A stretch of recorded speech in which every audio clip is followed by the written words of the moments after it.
2 Kings chapter 9, verse 14. So Jehu, the son of Jehoshaphat, the son of Nimshi, conspired against Joram. Now Joram had kept Ramoth Gilead, he and all Israel, because of Hazael, king of Syria. But King Joram was returned to be healed in Jezreel of the wounds which the Syrians had given him, when he fought with Hazael, king of Syria. And Jehu said, If it be your minds, then let none go forth, nor escape out of the city to go to tell it in Jezreel. So Jehu rode in a chariot and went to Jezreel, for Joram lay there. And Ahaziah, king of Judah, was come down to see Joram. And there stood a watchman on the tower in Jezreel, and he spied the company of Jehu as he came, and said, I see a company. And Joram said, Take an horseman, and send to meet them, and let him say, Is it peace? So there went one on horseback to meet him, and said, Thus saith the king, Is it peace? And Jehu said, What hast thou to do with peace? Turn thee behind me. And the watchman told, saying, The messenger came to them, but he cometh not again.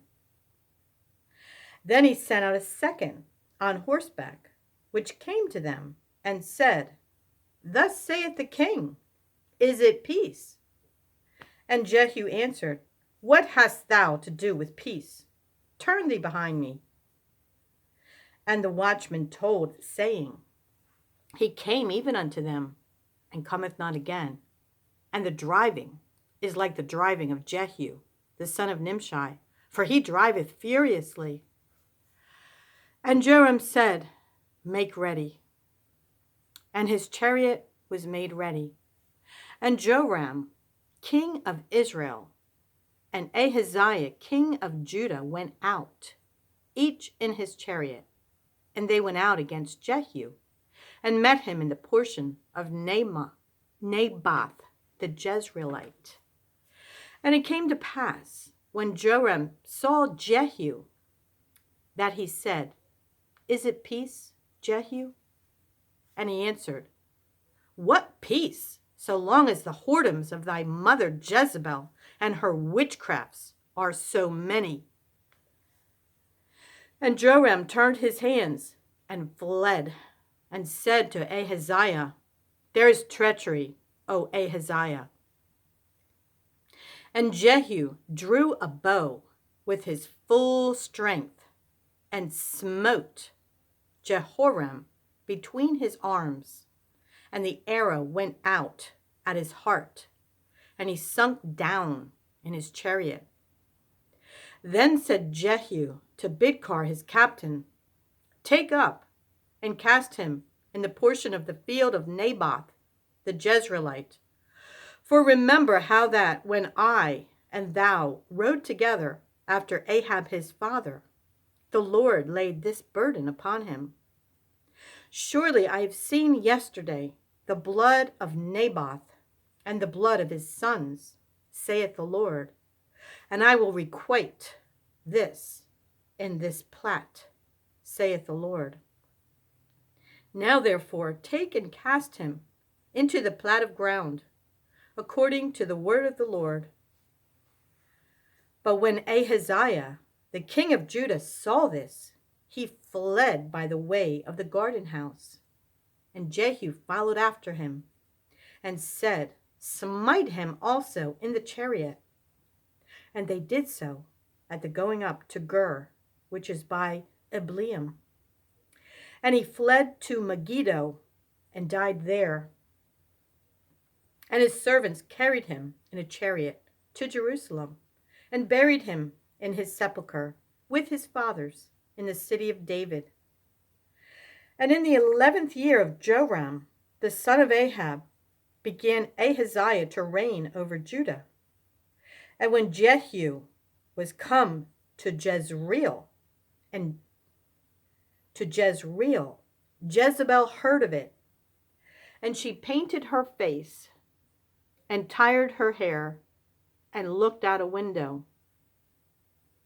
And as Jehu entered in at the gate, she said, Had Zimri peace, who slew his master? And he lifted up his face to the window and said, Who is on my side? Who? And there looked out to him 2 or 3 eunuchs. And he said, Throw her down. So they threw her down, and some of her blood was sprinkled on the wall and on the horses, and he trode her underfoot. And when he was come in, he did eat and drink, and said, Go, see now this cursed woman, and bury her, for she is a king's daughter. And they went to bury her, for they found no more of her than the skull, and the feet, and the palms of her hands. Wherefore they came again and told him, and he said, This is the word of the Lord, which he spake by his servant Elijah the Tishbite, saying, In the portion of Jezreel shall dogs eat the flesh of Jezebel, and the carcass of Jezebel shall be as dung upon the face of the field in the portion of Jezreel, so that they shall not say, This is Jezebel.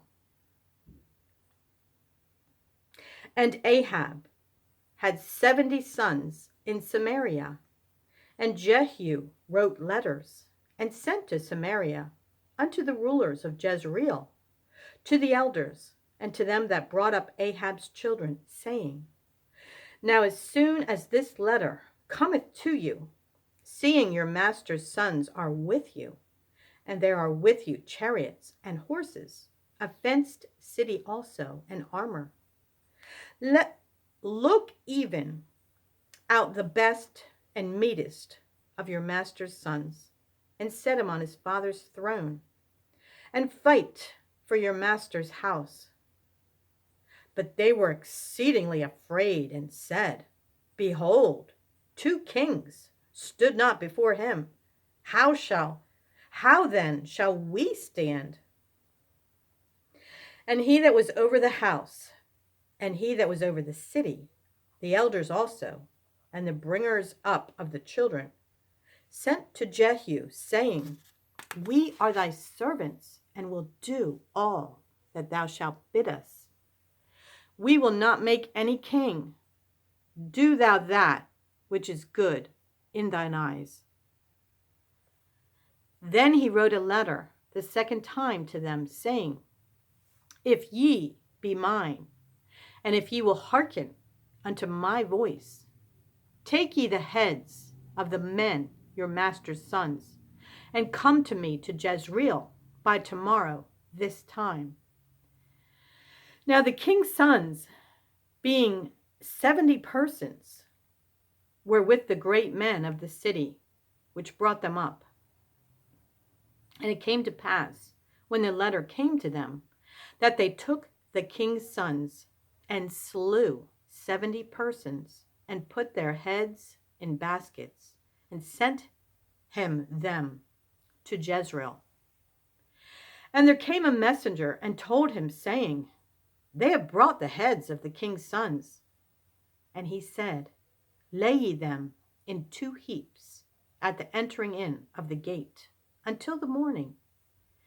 And it came to pass in the morning that he went out and stood and said to all the people, Ye be righteous.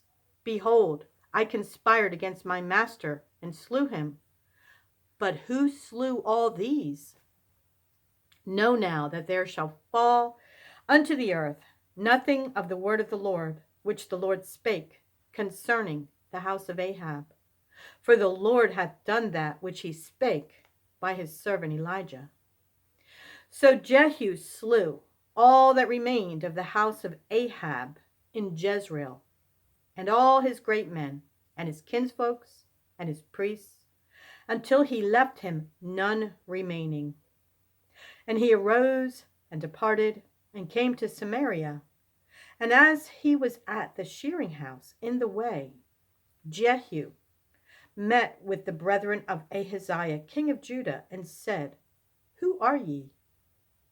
And they answered, We are the brethren of Ahaziah, and we go down to salute the children of the king and the children of the queen. And he said, Take them alive. And they took them alive, and slew them at the pit of the shearing house, even 42 men, neither left he any of them. And when he was departed thence, he lighted on Jehonadab, the son of Rechab, coming to meet him. And he saluted him and said to him, Is thine heart right, as my heart is within thy heart? And Jehonadab answered, It is. If it be, give me thine hand. And he gave him his hand, and he took him up to him unto the chariot. And he said, Come with me, and see my zeal for the Lord. So they made him ride in his chariot. And when he came to Samaria, he slew all that remained unto Ahab in Samaria, till he had destroyed him, according to the saying of the Lord, which he spake to Elijah. And Jehu gathered all the people together, and said unto them, Ahab served Baal a little, but Jehu shall serve him much. Now therefore call unto me all the prophets of Baal, all his servants, and all his priests. Let none be wanting, for I have a great sacrifice to do to Baal. Whosoever shall be wanting, he shall not live. But Jehu did it in subtlety, to the intent that he might destroy the worshippers of Baal. And Jehu said, Proclaim a solemn assembly for Baal. And they proclaimed it. And Jehu sent through all Israel, and all the worshippers of Baal came, so that there was not a man left that came not. And they came into the house of Baal, and the house of Baal was full from one end to another. And he said unto him that was over the vestry, Bring forth vestments for all the worshippers of Baal. And he brought them forth vestments. And Jehu went, and Jehonadab, the son of Rechab, into the house of Baal, and said unto the worshippers of Baal, Search and look, that there be here with you none of the servants of the Lord, but the worshippers of Baal only. And when they went in to offer sacrifices and burnt offerings, Jehu appointed 80 men without, and said, If any of the men whom I brought into your hands escape, he that letteth him go, his life shall be for the life of him. And it came to pass, as soon as he had made an end of offering the burnt offering, that Jehu said to the guard and to the captains, Go in and slay them. Let none come forth. And they smote them with the edge of the sword, and the guard and the captains cast them out, and went to the city of the house of Baal. And they brought forth the images out of the house of Baal, and burned them. And they broke down the image of Baal, and brake down the house of Baal, and made it a draught house unto this day. Thus Jehu destroyed Baal out of Israel.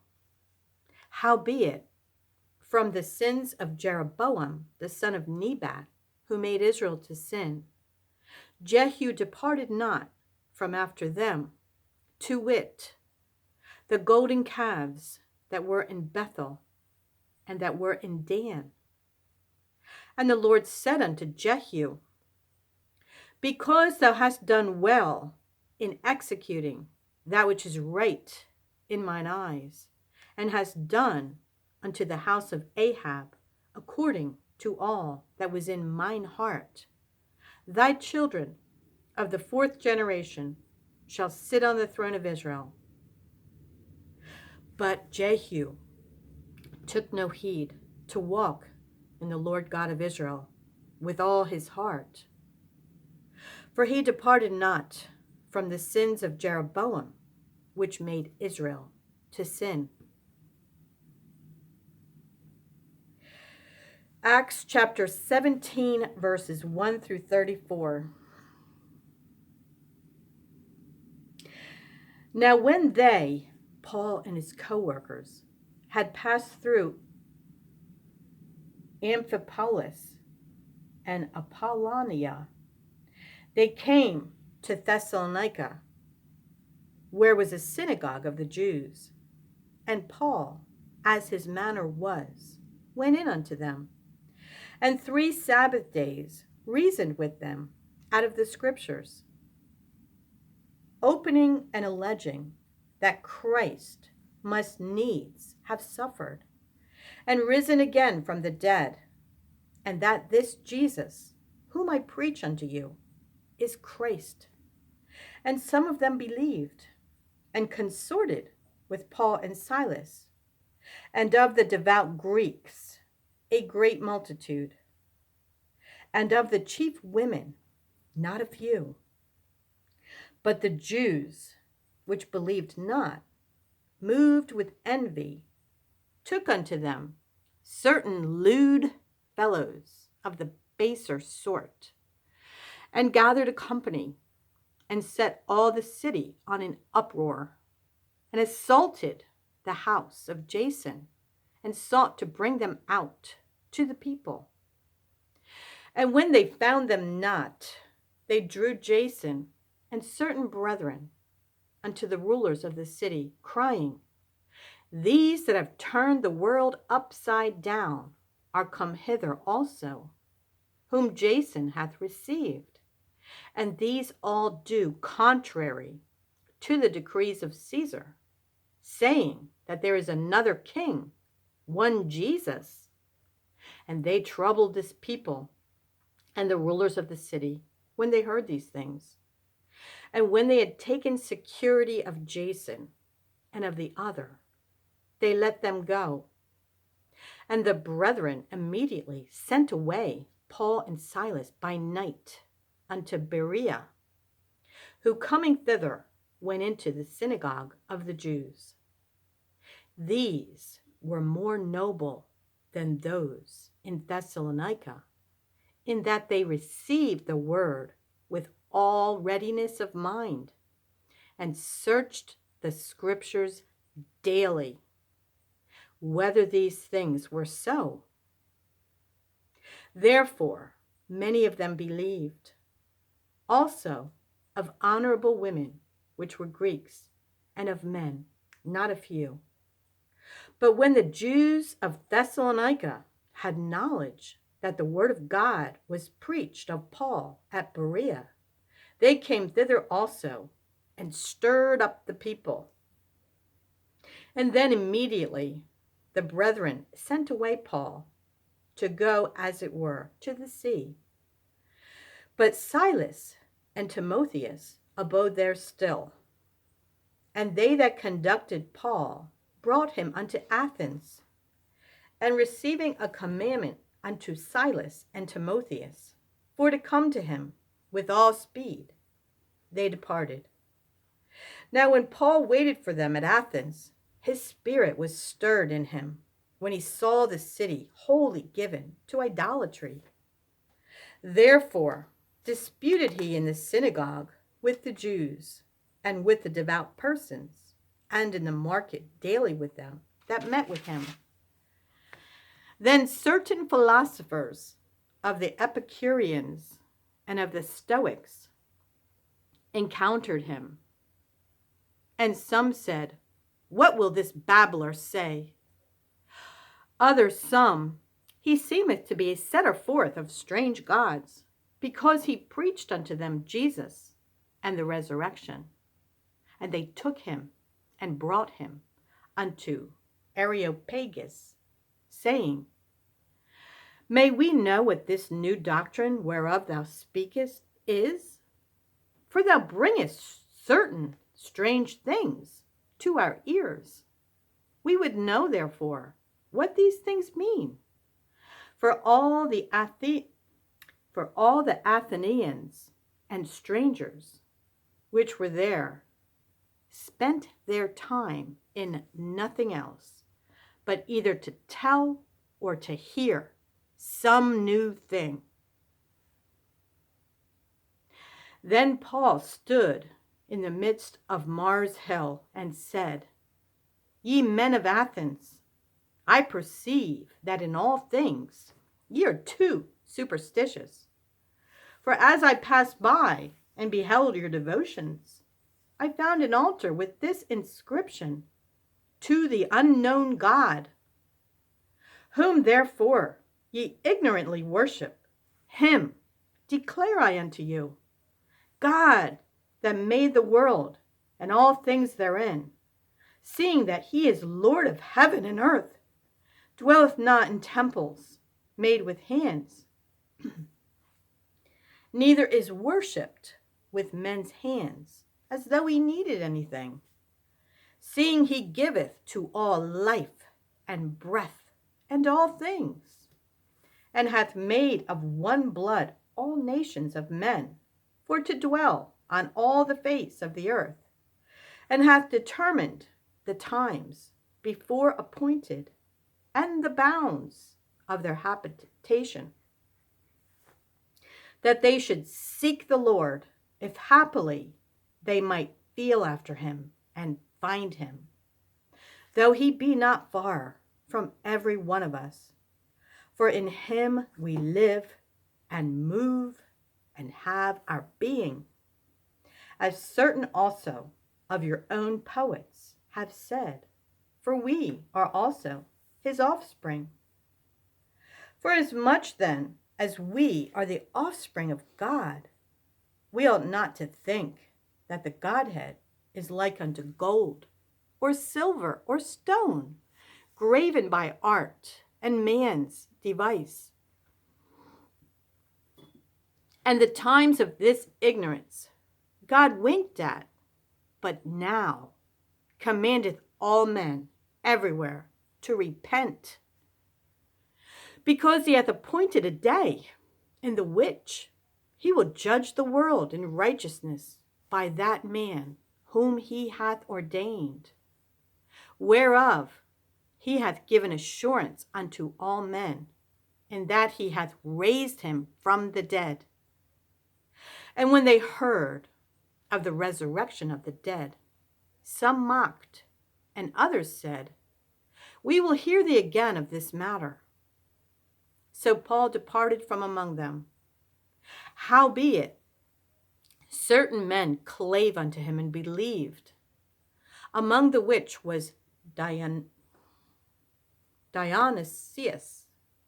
the Areopagite, and a woman named Damaris, and others with them.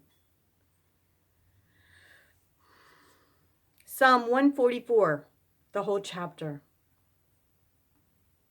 Blessed be the Lord my strength, which teacheth my hands to war, and my fingers to fight, my goodness and my fortress, my high tower, and my deliverer, my shield, and he in whom I trust, who subdueth my people under me.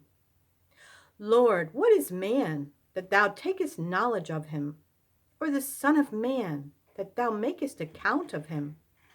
Man is like to vanity. His days are as a shadow that passeth away. Bow thy heavens, O Lord, and come down. Touch the mountains, and they shall smoke. Cast forth lightning, and scatter them. Shoot out thine arrows, and destroy them. Send thine hand from above. Rid me, and deliver me out of great waters, from the hand of strange children, whose mouth speaketh vanity, and their right hand is a right hand of falsehood. I will sing a new song unto thee, O God, upon a psaltery and an instrument of 10 strings. will I sing praises unto thee. It is he that giveth salvation unto kings, who delivereth David his servant from the hurtful sword. Rid me and deliver me from the hand of strange children, whose mouth speaketh vanity, and their right hand is a right hand of falsehood. That our sons may be as plants grown up in their youth, that our daughters may be as cornerstones, polished after the similitude of a palace, that our garners may be full, affording all manner of store, that our sheep may bring forth thousands and 10,000s in our streets, that our oxen may be strong to labor, that there be no breaking in nor going out, that there be no complaining in our streets. Happy is that people that is in such a case. Yea, happy is that people whose God is the Lord. Proverbs 17, verses 27 and 28. He that hath knowledge spareth his words, and a man of understanding is of an excellent spirit. Even a fool, when he holdeth his peace, is counted wise, and he that shutteth his lips is esteemed a man of understanding.